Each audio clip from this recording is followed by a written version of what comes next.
Hello students, हमने अपनी पिछली वीडियो में कुछ पेयर्स ऑफ वर्ड्स लिए थे।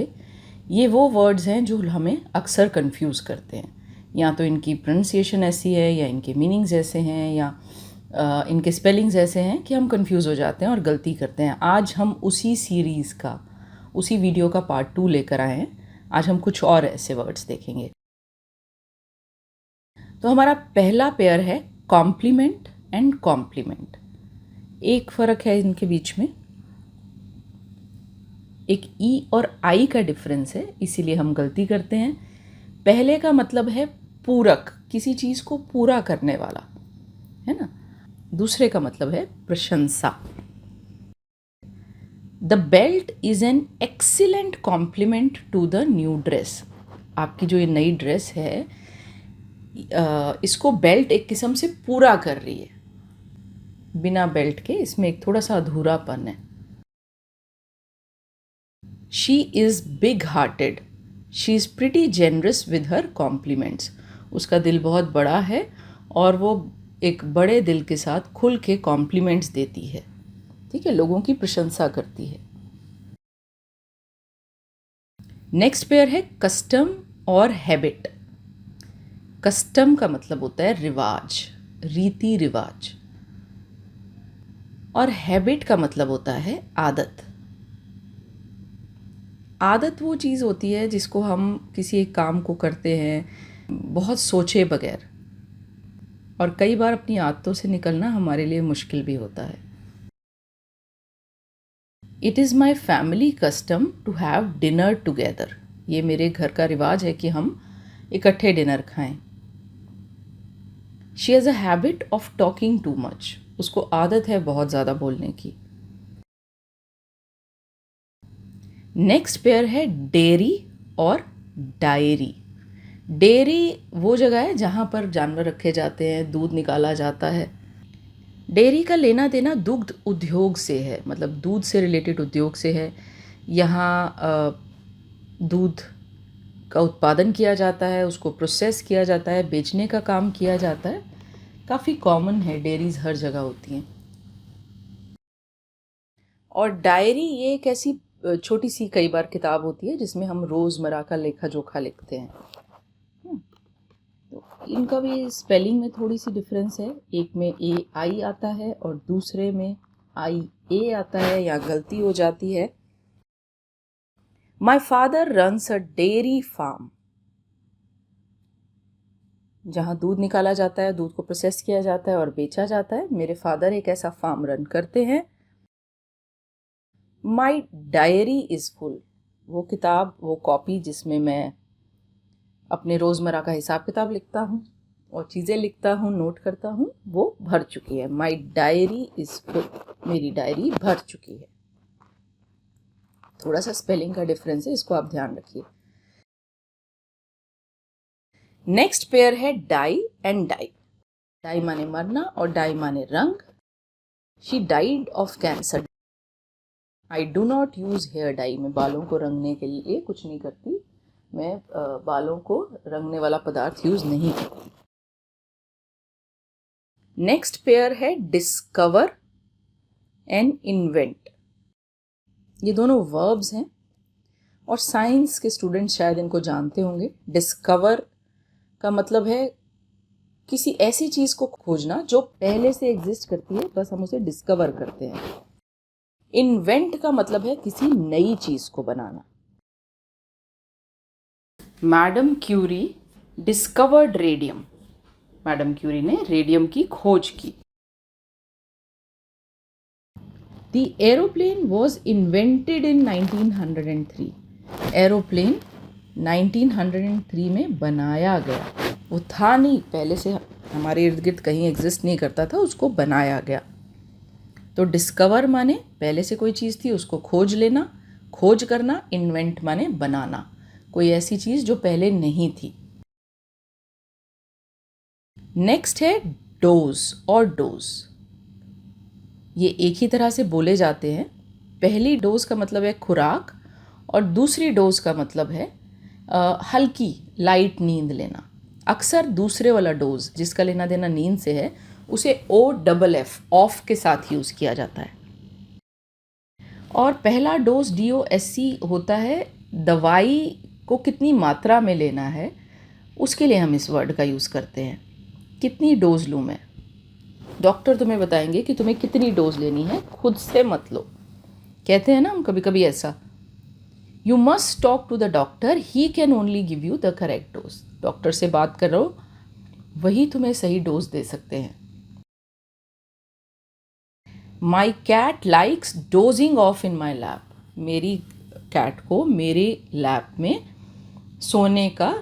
सोना पसंद है, हल्की फुल्की नींद लेना पसंद है। हल्की फुल्की नींद डोजिंग के लिए ये वर्ड डोजिंग यूज़ होता है।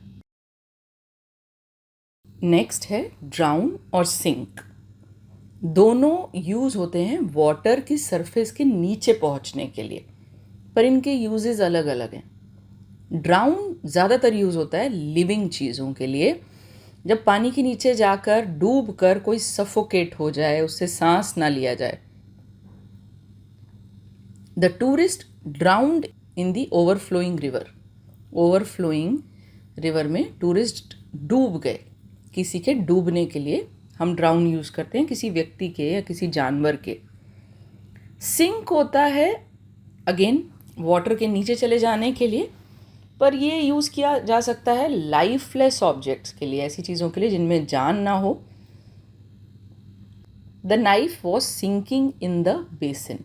बेसिन में नाइफ पानी के नीचे चला गया था, मतलब बाहर नहीं था, नीचे सिंक हो गया था। नेक्स्ट पेयर है फीट और feet.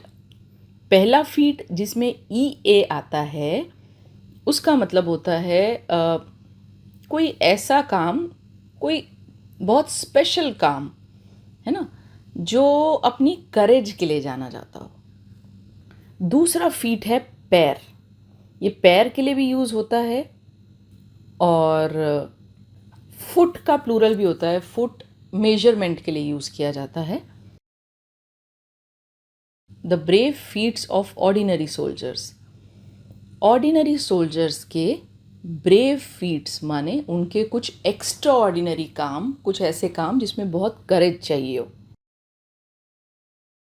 The statue of liberty is 93 feet tall.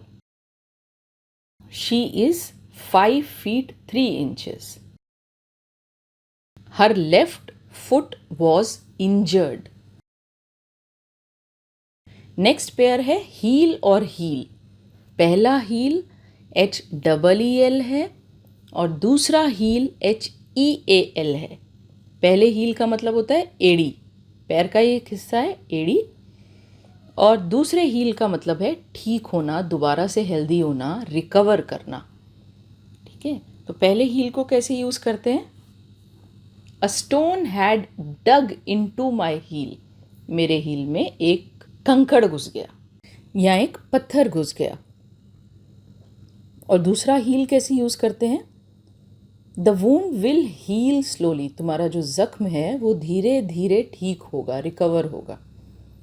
A broken heart will take a long time to heal. टूटा हुआ दिल बहुत लंबा वक्त लेगा हील होने के लिए, रिकवर होने के लिए, ठीक होने के लिए, दोबारा से हेल्दी नॉर्मल होने के लिए। नेक्स्ट है फार्दर और फर्दर।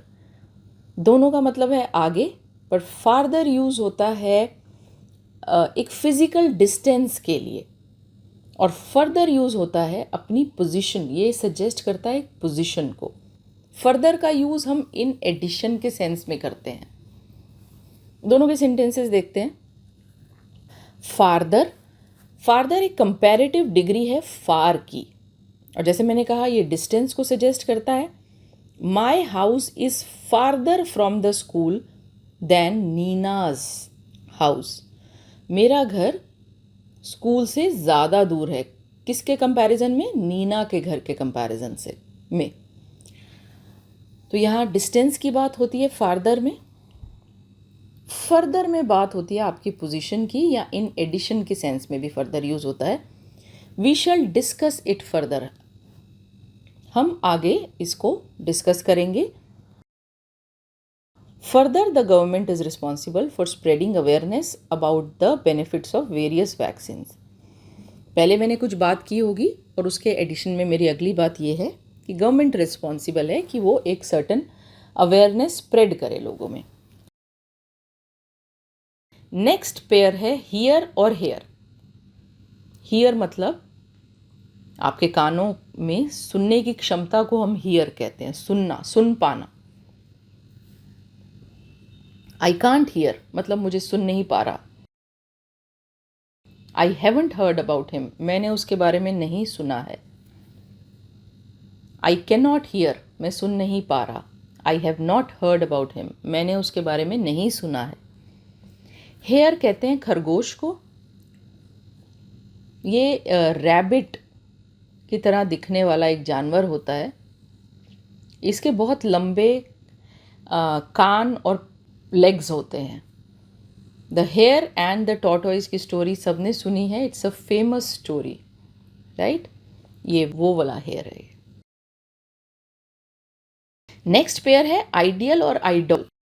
आइडियल होता है आदर्श, परफेक्ट, एक ऐसी चीज जो एक ग्रेट एग्जाम्पल हो. This is an ideal example of good behaviour. He is an ideal son वो एक आदर्श बेटा है, वो एक ग्रेट एग्जाम्पल है बेटे की तरह. यानी कि उसमें वो सभी क्वालिटीज हैं जो एक बहुत बढ़िया आदर्श बेटे में होनी चाहिए. आइडल कहते हैं, इसके दो मतलब होते हैं, मेनली दो मतलब होते हैं. एक स्टैचू या कोई भी प्रतिमा, किसी रिलीजन में किसी भगवान की एक प्रतिमा को कहते हैं. या फिर जनरली वो सेलिब्रिटीज़ या स्टार्स जैसे फिल्म स्टार्स या पॉप स्टार्स या स्पोर्ट्स स्टार्स जिन्हें लोग बहुत प्यार करते हैं और बहुत एडमायर करते हैं, उन्हें भी भगवान की जगह दे दी जाती है ना, उन्हें भी सॉर्ट ऑफ वर्शिप किया जाता है. तो उन्हें भी हम आइडल कहते हैं कि ये तो मेरे आइडल हैं. All the families will bring a Ganpati idol on Ganpati Utsav. Ganpati उत्सव पे गणपति जी की प्रतिमा लेकर आई जाएगी. लेटर और लैटर ये हमारा नेक्स्ट पेयर है. लेटर का मतलब होता है बाद में. ये एक एडजेक्टिव भी होता है और एक एडवर्ब की तरह भी यूज किया जाता है. लैटर एक एडजेक्टिव है, ठीक है. कैसे यूज करते हैं इनको? We shall opt for a later flight. हम बाद वाली फ्लाइट को ऑप्ट करेंगे. शी विल कॉल लेटर वो बाद में कॉल करेगी, अभी नहीं, बाद में कॉल करेगी. लैटर का मतलब होता है सीक्वेंस में बाद में आना. इसका टाइम से लेना देना नहीं है, इसको सीक्वेंस के लिए यूज किया जाता है. You should select the latter one and not the former. ये ऑपोजिट है फॉर्मर का, ठीक है. पहले वाले को नहीं, आप बाद वाले को सिलेक्ट करना. He was much loved as a prime minister. The latter prime ministers were not admired that much. जो बाद वाले प्राइम मिनिस्टर्स थे वो उतने ज़्यादा एडमायर नहीं किए गए. लूज और लूज. पहला लूज माने खोना. He lost his glove. I lost my book. He lost his way. He lost his leg in an auto accident. उसने अपनी टांग खो दी, उसकी किताब खो गई, वह खुद खो गया रास्ते पे. He lost his father in the accident. उसने अपने पिता को एक्सीडेंट में खो दिया. लूज होता है ढीला. There are some loose wires here. यहाँ पर कुछ ढीली खुली पड़ी हुई वायर्स हैं. The dress is too loose to wear. ये ड्रेस इतनी लूज है कि इसको पहना नहीं जा सकता, ठीक है. LOSC. दूसरा LOOSC का मतलब होता है ढीला और पहले का मतलब होता है किसी चीज का खो जाना. फिर है पीस और पीस. पहला पीस PEACE और दूसरा PIECE. पहले का मतलब है शांति और दूसरे का मतलब है टुकड़ा. I want some peace of mind. मुझे दिमाग की शांति चाहिए, मुझे शांति चाहिए. So I am going to a hill station. तो शांति की तलाश में मैं हिल स्टेशन जा रही हूँ। You can have 2 pieces of cheese. तुम्हें 2 टुकड़े मिल जाएंगे चीज़ के।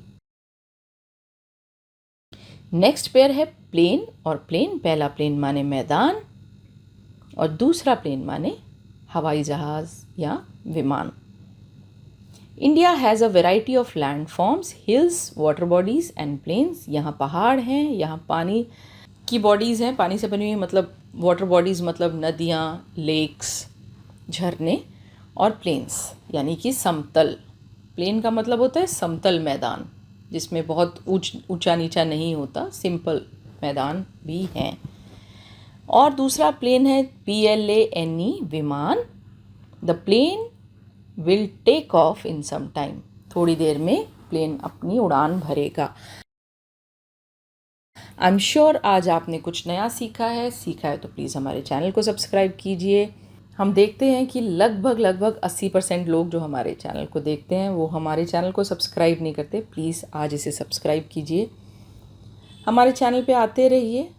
वीडियो पसंद आया हो तो वीडियो को लाइक कीजिए, अपने कमेंट्स छोड़िए। Bye bye, see you soon.